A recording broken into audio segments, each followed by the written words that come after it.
ইরানের সশস্ত্র বাহিনীতে বর্তমানে ৬ লাখ সক্রিয় সৈন্য রয়েছে, কিন্তু এই পরিমাণ সৈন্য দিয়ে কি ইসরায়েলের বিরুদ্ধে জয় আনতে পারবে ইরান? দেশটির সর্বোচ্চ প্রতিরক্ষা বাহিনী আইআরজিসির deputy commander brigadier general Ali Fadavi জানিয়েছেন, ইরানের সশস্ত্র বাহিনী যে কোনো হুমকি মোকাবিলায় সম্পূর্ণ প্রস্তুত। তবে ইসরায়েলকে প্রতিহত করতে কোন শক্তি ব্যবহার করবে তেহরান?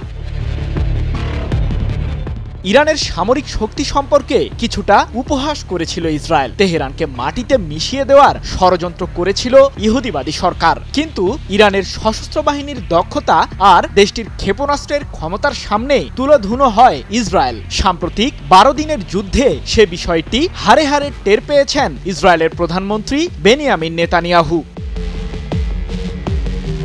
ইরানের সশস্ত্র বাহিনীর সক্ষমতার কথা তুলে ধরে আলী ফাদাভি বলেন, আমাদের সামরিক বাহিনী অভিজ্ঞ, দক্ষ এবং যে কোনো শত্রুর বিরুদ্ধে দায়িত্ব পালনে সম্পূর্ণরূপে সক্ষম। ২৫ সেপ্টেম্বর এক প্রতিবেদনে বিষয়টি নিশ্চিত করেছে মধ্যপ্রাচ্য ভিত্তিক সংবাদ মাধ্যম মেহের নিউজ এজেন্সি। ইসরায়েলের বিরুদ্ধে জুন মাসের যুদ্ধের বিষয়টি তুলে ধরে আইআরজিসির ডেপুটি কমান্ডার আরও বলেন, সাম্প্রতিক যুদ্ধে শত্রুরা তাদের কোনো লক্ষ্য অর্জন করতে পারেনি, যদিও এটি একটি কঠিন যুদ্ধ ছিল এবং আমরা প্রিয়জনদের হারিয়েছি। বিশ্বব্যাপী সামরিক বিষয় নিয়ে গবেষণা প্রতিষ্ঠান গ্লোবাল ফায়ার পাওয়ার ইন্ডেক্সের ২০২৫ সালের জরিপ বলছে, নেতানিয়াহুর সামরিক বহরে বর্তমানে ১ লাখের কিছু বেশি সক্রিয় সৈন্য রয়েছে, যা দিয়ে ইরানের বিরুদ্ধে যুদ্ধে লড়তে হিমশিম অবস্থায় পড়বে ইসরায়েল।